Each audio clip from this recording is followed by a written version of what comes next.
መርዛማ የሚባሉና ሕይወታችሁን እስከ መጨረሻው ድረስ እስከ ማበለሻሸት ድረስ የሚያደርሱባችሁ ሰዎች በተደጋጋሚ ወደ ሕይወታችሁ የሚመጡት ለምን ይመስላችኋል? በድንገት ከመሰላችሁ ተሳስታችኋል። ልክ እንደ ማግኔት ወደ ራሳችሁ እየሳባችሁ ስለምታመጧቸው ብቻ ነው። ይህ ነገር ፈገግ ሊያደርጋችሁ እንደሚችል አስባለሁ። ነገር ግን አብራችሁኝ እስከ መጨረሻው ቆዩኝ እስቲ። ምክንያቱም ዛሬ የምናየው ነገር እጅግ እንድትገረሙ የሚያደርጋችሁ ነው። በየቀኑ ሳታውቁት ግንባራችሁ ላይ የምትለጥፉት ሰዎችን እየጠራ እንደ ቆሻሻ ትሪት እንዲያደርጓችሁ የሚያደርግ ምልክት አለ። ያንን ሁሉ ስታደርጉ ግን እናንተ አታውቁትም። ደግነታችሁ በደካማነት እየተተረጎመ በስንቱ ተንቃችኋል።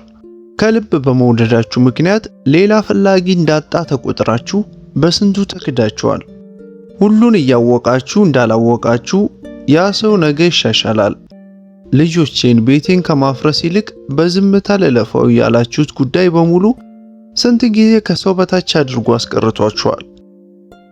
ነገር ግን ከዚህ ሁሉ ጉዳይ የምትላቀቁትን ከመጥፎና መርዛማ ሰዎች ራሳችሁን የምታርቁበትን መንገድ ዛሬ አስመለክታችኋለሁ። በዛም ልክ እንደ ማብሪያ ማጥፊያ ነገሩን በቀላሉ መቆጣጠር ያስችላችኋል። ያንን ስታደርጉም እናንተ እያባረራችኋቸው ሳይሆን ብዙዎቹ ቶክሲክ የሚባሉ ሰዎች በራሳቸው ጥለዋችሁ ሕይወታችሁን ለቀው ይሸሿችኋል። እነዛን የምትሰሯቸውን ጥፋቶች አንድ በአንድ እንመልከታቸው እስቲ። አሁን እስከ መጨረሻው አብራችሁኝ በመቆይ ትልቅ ቁም ነገር እንድታገኙ ጋብዛችኋለሁ። ግራር ቻናልን ከምትከታተሉ ሰዎች አብዛኛዎቻችሁ ሰብስክራይብ ሳታደርጉ እንደምትመለከቱ እያሳየኝ ነው መረጃው። እና ግዴላችሁም ሰብስክራይብ ያላደረጋችሁ ሰብስክራይብ በማድረግ ምርጥ ሕይወት ገንቢ ምክሮችን እና ጥልልቅ ቁም ነገሮችን ከኛ በየቀኑ እንደምታገኙ ቃል ገባላችኋለሁ። እንዲሁም ላይክ እና ኮሜንት በማድረግም ቪዲዮ ቫይራል ወጥቶ ለብዙዎች እንዲዳረስ የበኩላችሁን እንድትወጡም ከልብ እጠይቃችኋለሁ። አንደኛ፣ ጥፋተኛ ላልሆናችሁት ነገር ሁሉ ይቅርታ መጠየቅ ነው። ሁል ጊዜ ይቅርታ ትጠይቃላችሁ? ላይክ ሁሌ ምንም ስህተት እንኳን ሳሰሩ ማለት ነው። የሆነ ሰው መጥቶ ያበሳጫችኋል፣ ይቅርታ ትጠይቃላችሁ። ስታወሩ የሆነ ሰው ጣልቃ እየገባ ሲያስቸግራችሁ ይቅርታ ትጠይቃላችሁ። የሆነ ሰው ያለ ምክንያት ሲበሳጭና ሲናደድባችሁ እንኳን ይቅርታ ትጠይቃላችሁ። ሁል ጊዜ ያለ ጥፋታችሁ ሰዎችን ይቅርታ ስትጠይቁ ሁሉም ነገር የእናንተ ጥፋት እንደሆነ እያስተማራችኋቸው ነው። መርዛማ ሰዎች ደግሞ ያንን በጣም ይወዱታል። ምክንያቱም ሁል ጊዜ ራሱን እንደ ጥፋተኛ የሚቆጥር ሰው ይፈልጋሉ።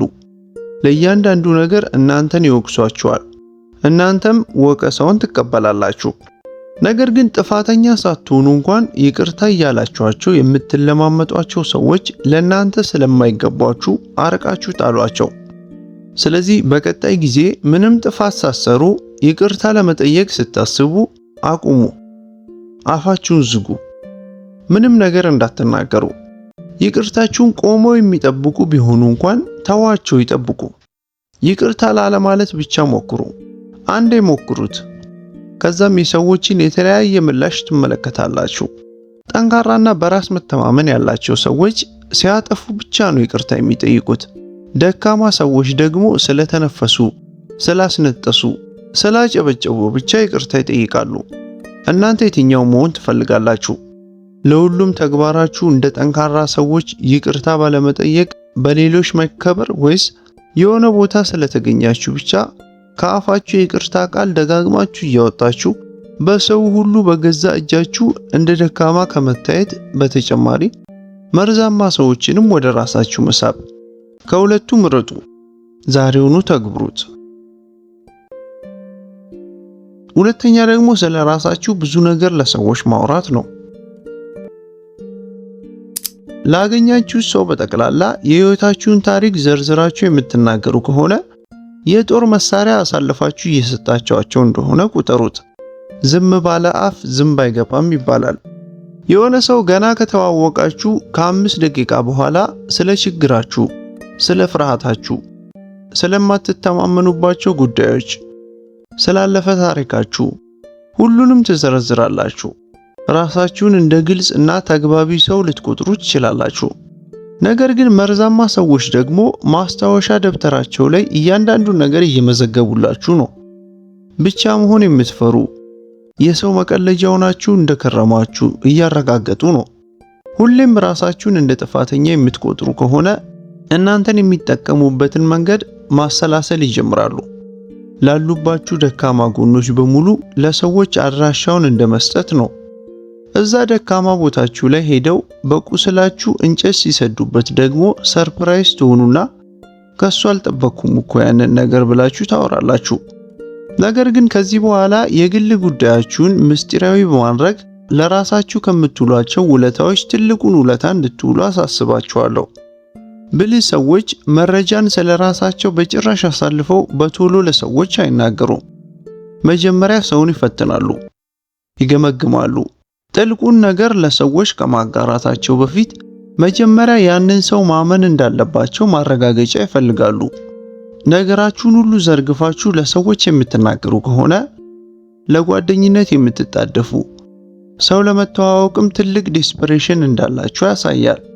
ያ ደግሞ ከኖርማል ሰው የበለጠ መርዛማ ሰውን ወደ ህይወታችሁ እየሳበ የሚያመጣባችሁ ጉዳይ ነው።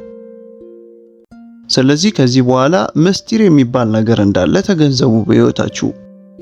ሁሉም ነገር ለሰው አይነገርም። ስለ ሌሎች ሰዎች የጓዳ ምስጢራቸውና ጉድለቶቻቸው እየመጣ ለእናንተ የሚናገር ሰው ነገ የእናንተንም ጓዳ መቅረት የነበረበት ታሪካችሁን ወስዶ አደባባይ ያሰጣላችኋል። በታማኝነቱ፣ በሐቀኝነቱ ማንነቱን ላላረጋገጣችሁ ሰው ሁሉ ነገራችሁን እየነገራችሁ ጠላት አታፍሩ። ጊዜያችሁን ያከብራሉ። የገቡላችሁን ፕሮሚስ ይጠብቃሉ። ሌሎች ጥቅም የማይሰጧቸውን ሰዎች እንኳ በተገቢው መንገድ ትሪት ያደርጋሉ። በሐሜት የተጠመዱ ናቸው። በውሸት ቤታቸውን የሰሩ ናቸው። እንደዛ ከሆኑ በደንብ ተጠንቀቁ። ሶስተኛ ደግሞ ሬድ ፍላግ ችላ በማለት በጥሩ ጎናቸው ብቻ መደሰት። ሬድ ፍላግ ማለት ጤናማ ያልሆነ አታላይ፣ አጭበርባሪ የሆነ ተቀባይነት የሌለው የሰዎች ባህሪን የሚያስጠነቅቅ ምልክት ነው። እንደዛ አይነት ባህሪን ከነዛ ሰዎች ጋር እየተመለከታችሁ ነገ ይቀየራሉ፣ ይሻሻላሉ በማለት በራሳችሁ ስሜት ላይ ቁማር በመቆመር ታልፏቸዋላችሁ። ነገር ግን ወደ ትክክለኛ የፍቅር ህይወት፣ ወደ ቢዝነስ፣ ወደ ትዳር፣ ወደ ጠለቀ ወዳጅነት ከገባችሁ በኋላ ነገሩ ምስቅልቅሉ ይወጥባችኋል። ነገር ግን ከመጀመሪያዋ ቀን ጀምሮ እነዛን ምልክቶች እያሳዩአችሁ ነበር። እናንተ ግን ችላ ብላችኋቸው ነበር። ምናልባት ዛሬ ተበሳጭተው ይሆናል። ምናልባት እኔ የማይታሰብ ነገር አስቤ ነው በማለት ለነሱ ጥፋት ራሳችሁ ሰበብ እያቀረባችሁ ይሆናል። ከዛ ቆይታ በኋላ ነገሩ ስር ሰዶ ብዙ ነገር ውስጥ ከገባችሁ በኋላ ግን ከእንደዚህ አይነት ሰው ጋር እንዴት ነው የገጠምኩት ብላችሁ መጨረሻ ላይ ራሳችሁን ትጠይቃላችሁ፣ ትወቅሳላችሁ። ይሄ ነገር እንደሚመጣ ቀድሞ ለማወቅ እንዴት ተሳነኝ ትላላችሁ። ነገር ግን ሁሉን የነዛ ሰዎች ሬድ ፍላግ ተመልክታችሁ ነበር። ከተዋወቃችኋቸው ቀን የመጀመሪያ ቀን ጀምሮ እያንዳንዱን አመላቸውን አይታችሁ ነበር። ነገር ግን እነዛን አመላቸውን ችላ ለማለት ስለመረጣችሁ ነው በእናንተ ላይ እየመጣ ያለው አሁን ዋጋ የምትከፍሉት ያንን ነው። መርዛማ ሰዎች ከመጀመሪያዋ ቀን ጀምሮ ራሳቸውን ያሳዩአችኋል። በእናንተ ላይ ባይሆን እንኳ በሌላ ሰው ላይ መርዛማነታቸውን ሲያደርሱ እየተመለከታችሁ አብራችኋቸው ለመቀጠል ፈቀዳችሁ። ግን እናንተ ማን ስለሆናችሁ ነው በሌላ ሰው ላይ ሲፈጽሙት የነበረውን ግፍ በእናንተ ላይ የማይፈጽሙት? አትሸወዱ። ነብር ዥንጉርጉርነቱን አይለውጥም። እነዛም መርዛማ ሰዎች የተሻለ ሰው ስለገጠማቸው የተሻሉ አይሆኑም። ስለ ሌሎች ሰዎች መጥፎ ነገር ይናገራሉ። የሆነ ነገር ሲፈልጉ ብቻ ለጥቅማቸው ሲሉ ብቻ ይደውላሉ። ስለ ራሳችሁ በጣም መጥፎ ነገር እንዲሰማችሁ ከተናገሯችሁ በኋላ ያኮ ቀልድ ነው ብለው ለማስረሳሳት ይፈልጋሉ። እነዚህ ሁሉ በድንገት የመጡ ጉዳዮች አይደሉም፣ ማስጠንቀቂያዎች ናቸው። ግን ችላ ትላላችሁ። ምክንያቱም እኛ ሰዎች ስንባል በተፈጥሮ ሌሎች ሰዎች ሁሉ ጥሩ ናቸው ብለን እናምናለን። እድል ልንሰጣቸው እንፈልጋለን። የእነሱን ምርጡን ማንነታቸውን ማየት እንፈልጋለን። ያ ደግሞ በጣም ምርጥ ነገር ነው፣ ደግነት ነው። ነገር ግን አደገኛም ነው። ቶሎ ተረድታችሁ ራሳችሁን ካልተከላከላችሁ መጥፊያችሁ ይሆናል። ስለዚህ በምትኩ ከዛሬ ጀምሮ ይህንን ነገር ታደርጋላችሁ። ሬድ ፍላግ በሰዎች ላይ በምትመለከቱ ጊዜ አይታችሁታል። በቃ 4 ነጥብ ተመልክታችሁታል። ራሳችሁን አትዋሹ። ሰበብ አታቅርቡላቸው። ችላ አትበሉት። በራሳችሁ መንገድ ለማብራራት አትሞክሩ። በውሃ ውስጥ እየዋኛችሁ እዛ ውሃ ውስጥ ሆናችሁ አዞ ቢመጣባችሁና ብትመለከቱት አይ ይሄ አዞ አይደለም አሳ ነው፣ ስለዚህ መዋኘቴን እቀጥላለሁ ብላችሁ ለጊዜያዊ ደስታ ስትሉ ትልቅ ጉዳት የሚያደርስባችሁን አዞን ችላ አትሉትም። ከዛ ውሃ ወጥታችሁ በመሄድ ራሳችሁን ማትረፍ የራሳችሁ ፋንታ ነው። ሬድ ፍላግ ማለት በዚህ ምሳሌ ልክ እንደ አዞ ነው። አንድ ሬድ ፍላግ እንደ ሁኔታው ምንም ላይሆን ይችላል። 2 3 እያለ ሲቀጥል ግን የውሳኔ ሰው መሆን አለባችሁ። 10 ሬድ ፍላግ እስኪያሳዩአችሁ አትጠብቁ። እስኪጎዷችሁ ድረስ አትጠብቁ። ወደ ኋላ በመሄድ ራሳችሁን አድኑ። ደህናና ጤነኛ ሰዎች ከሆኑ ገደቦቻችሁን ያከብሩላችኋል። መርዛማ ሰዎች ግን ከምታስቡት በላይ ገደቦቻችሁን ይጠላሉ። ስለዚህ ተደጋጋሚ ሬድ ፍላግ ከተመለከታችሁ በኋላ ዞር ስትሉ መልካም ሰዎች ያከብሩላችኋል። መርዛማ ሰዎች ግን ይናደዳሉ። በዛም እውነተኛ ማንነታቸውን ያስመለክቷችኋል። በሁሉም መንገድ ግን አሸናፊ ትሆናላችሁ። አራተኛ ደግሞ ጥሩ ሰው መሆን ማለት ተገቢ ያልሆነ ባህሪን መታገስ ማለት ይመስላችኋል? አንድ ጥያቄ ልጠይቃችሁ እስቲ። ጥሩና በጣም መልካም ሰው መሆን ማለት ሰዎች ሁሉ በላያችሁ ላይ ተረማምደው እንዲያልፉ መፍቀድ ይመስላችኋል? አትሳሳቱ። ሰዎች ሰውን ለመሳደብ ሲፈልጉ አህያ የሚሉት፣ ለማሞገስና ትልቅ ክብርን ለመስጠት ሲፈልጉ ደግሞ አንበሳ የሚሉት የሚያከብሩት የሚፈሩትን እንጂ የሚታዘዝላቸውንና ብዙ ነገር እሺ እያለ የሚሰራላቸውን ስላልሆነ ነው። ለሁሉም ነገር እሺ ማለት ደግ አያስብላችሁም። ጥሩ ሰው ማለት እምቢ የማይል ሰው አይደለም። ሰውን ለመውደድ ስትሉ ንቀትን መቀበል የለባችሁ። በአንድ ጊዜ ጥሩ ሰውም ጠንካራ ሰውም መሆን ትችላላችሁ። ደግና የጸና ሰው መሆን ትችላላችሁ። ሰውን እየወደዳችሁ ጎን ለጎን ደግሞ ገደብ ማስቀመጥ ትችላላችሁ። በዚህ ጉዳይ ግን መርዛማ ሰዎች ግራ ሊያጋቧችሁ ይሞክራሉ። እንዴ ጓደኛንን እኮ ለምን ደረቅ ትሆናለህ ይሏችኋል። ግን እየዋሿችሁ ነው። ለማታለል እየሞከሩ ነው። ራሳችሁን ለመከላከል በመሞከራችሁ የጥፋተኝነት ስሜት እንዲሰማችሁ እያደረጓችሁ ነው። ለራሳችሁ የምትሰሩት ትልቅ ውለታ ቢኖር ሰላማችሁን መጠበቅ ነው። ምክንያቱም በመርዛማ ሰው ተበዝብዛችሁ፣ ተጠቅመውባችሁ፣ ብዙ ኢሞሽናል ዳሜጅ ደርሶባችሁ፣ ብዙ ካሰቃያችሁ በኋላ ለመልካም ሰዎች የምትሰጡት ጥሩ ነገር አታተርፉም፣ አይኖራችሁም በኋላ ላይ። በዛ ምክንያት ቤተሰቦቻችሁም እውነተኛ ጓደኞቻችሁም ይሰቃያሉ፣ እናንተ ራሳችሁም ትሰቃያላችሁ።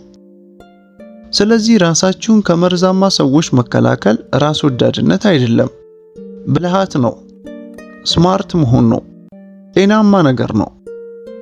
ስለዚህ ከዛሬ ጀምሮ ለሰዎች ናይስ ስትሆኑ ወይም ጥሩ ስትሆኑ ጎን ለጎን ጠንካራ መሆናችሁንም አትዘንጉ። ደግ ስትሆኑ አስተዋይ መሆናችሁንም አትርሱ። ከልባችሁ ሰው ስትወዱ ልባችሁን ከስብራት መጠበቅም አትርሱ። ሁሉም በአንድ ላይ በማስኬድ ራሳችሁን መከላከል ይኖርባችኋል። መጽሐፉም እንደ እርግብ የዋህ እንደ እባብ ደግሞ ልባም ሁኑ ይላል። በዚህ መንገድ የምታስኬዱትን ማንነታችሁን ያልተመቻቸው ሰዎች ካሉ ጥለው መሄድ ይችላሉ። ከዛም ሕይወታችሁ እንዴት በፍጥነት እንደሚለወጥ ትመለከቱታላችሁ። አምስተኛና የመጨረሻው ደግሞ የራሳችሁ የሆነ ሕይወት የላችሁ። መርዛማ ሰዎችን በፍጥነት ወደ ሕይወታችሁ እየጎተተ እየሳበ የሚያመጣባችሁ ትልቁ ጉዳይ ይሄኛው ነው።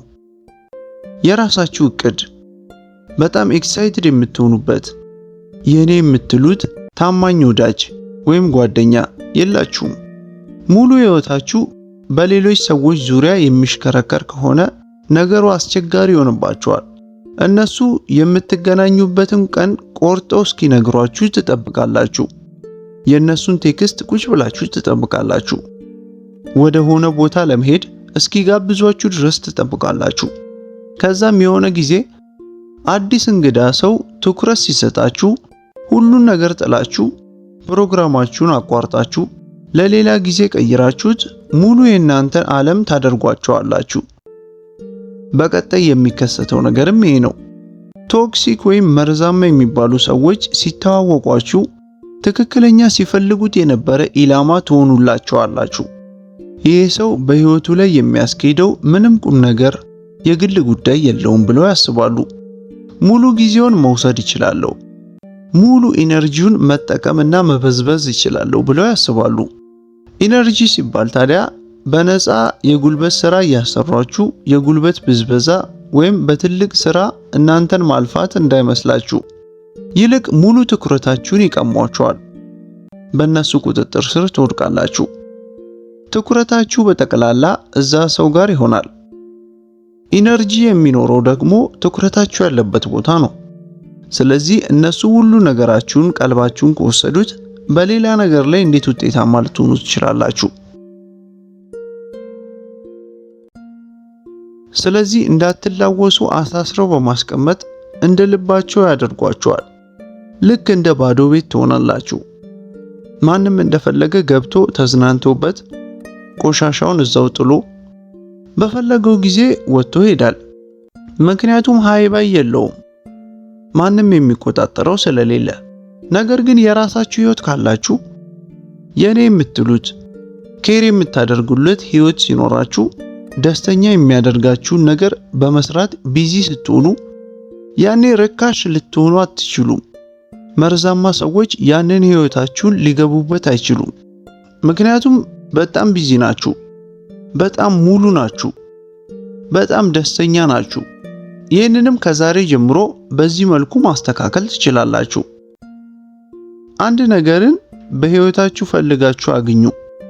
ጀስት የራሳችሁ የሆነ አንድ ነገር፣ ስዕል መሳል ሊሆን ይችላል፣ መጽሐፍ ማንበብ ሊሆን ይችላል፣ የሆነ ነገር መገንባት፣ አዲስ ስኪል መማር፣ ነገ ትልቅ ገቢ የሚያስገኝላችሁ ትልልቅ በመማር የምታገኙት ክህሎት ሊሆን ይችላል።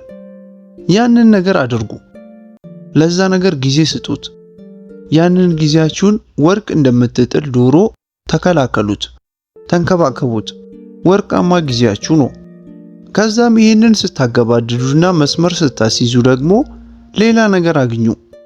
ሌላ እያላችሁ ህይወታችሁን ትርጉም ባለው ነገር ሙሉት። ሰዎች ምን እየሰራችሁ ነው ሲሏችሁ ደረታችሁን ሞልታችሁ ለመናገር የማታፍሩበትን ነገር ጊዜ ሰጥታችሁ ስሩበት። እነዚህን ስትሰሩ አንድ አስማት የመሰለ ነገር መከሰት ይጀምራል። ለሰው መኖር ታቆማላችሁ። ሰው ካልተዋወቃችሁ ራሳችሁን እንዳጣችሁ አይሰማችሁም። ደስተኛ እንዲያደርጓችሁ መጠበቅ ታቆማላችሁ። የሆነ ሰው እንዳይለያችሁ በመፍራት ብቻ ራሳችሁን በማርከስ መጥፎ ባህሪ ያላቸውን ሰዎች መታገስ ታቆማላችሁ። ምክንያቱም አሁን የሆነ ነገር አላችሁ። ኦሬዲ የራሳችሁ ህይወት አላችሁ። ፍላጎታችሁ፣ ደስታ የሚሰጣችሁ ነገር ስለተትረፈረፈ እሱን ፍለጋ ወጣችሁ ራሳችሁን በማጋለጥ ከወጥመድ አትገቡም። ሰዎች ቢመጡ አሁን ህይወታችሁ ላይ ጭማሪ ነገር ነው እንጂ የሚሆኑት ሙሉ የትኩረት አካል አይሆኑባችሁም። መርዛማ ሰዎች ቢዚና ደስተኛ ሰውን አይፈልጉም፣ ይርቃሉ። እንደውም ይፈራሉ። ምክንያቱም ደስተኛና በራሱ ህይወት ላይ አተኩሮ ቢዚ የሆነ ሰው ለነሱ ቆሻሻ ጌም ጊዜ እንደሌለው ያውቃሉ። ታዲያ እነዚህን የተመለከትናቸውን 5 ምርጥ መንገዶች በአንዴ ለመተግበር ካስቸገራችሁ አንዷን ምረጡና ከአሁኑ ያንን ማዳበር ጀምሩ። ከዛም የሰዎችን ምላሽ ተመልከቱ። አንዳንዶች ያከብሯችኋል፣ አንዳንዶች ግራ ይጋባሉ፣ አንዳንዶች ተናደው ጥለዋችሁ ይሄዳሉ። ያ ደግሞ ምርጥ ነገር ነው በጣም። ያ ነው መከሰት ያለበት በህይወታችሁ። ቶክሲክ ወይም መርዛማዎቹ ህይወታችሁን ለቀው ይጠፋሉ። መልካምና ለእናንተ ጥሩ የሆኑ ሰዎች ከእናንተ ጋር ይቆያሉ። እናንተም በህይወታችሁ በጣም የሚጠቅማችሁን ሰው እየተከላከላችሁ፣ እየጠበቃችሁ፣ እያዳናችሁ ነው። ያ ሰውም እናንተ ራሳችሁ ናችሁ። የዛሬውን ቆይታ እንደተለመደው እንደወደዳችሁት አልጠራጠርም። እናንተም በምላሹ ለኔ ትልቅ ስጦታ እንደምትሰጡኝ አልጠራጠርም በድጋሚ። እሱም ግራር ቻናልን ሰብስክራይብ ማድረግና ለሌሎችም ሼር በማድረግ እንዲሁም ላይክ በማድረግ ምርጥነታችሁን እንድታሳዩኝ እፈልጋለሁ። እስከ መጨረሻው ድረስ ስለተከታተላችሁኝ በጣም ከልቤ አመሰግናለሁ። ሰላም ቆዩልኝ።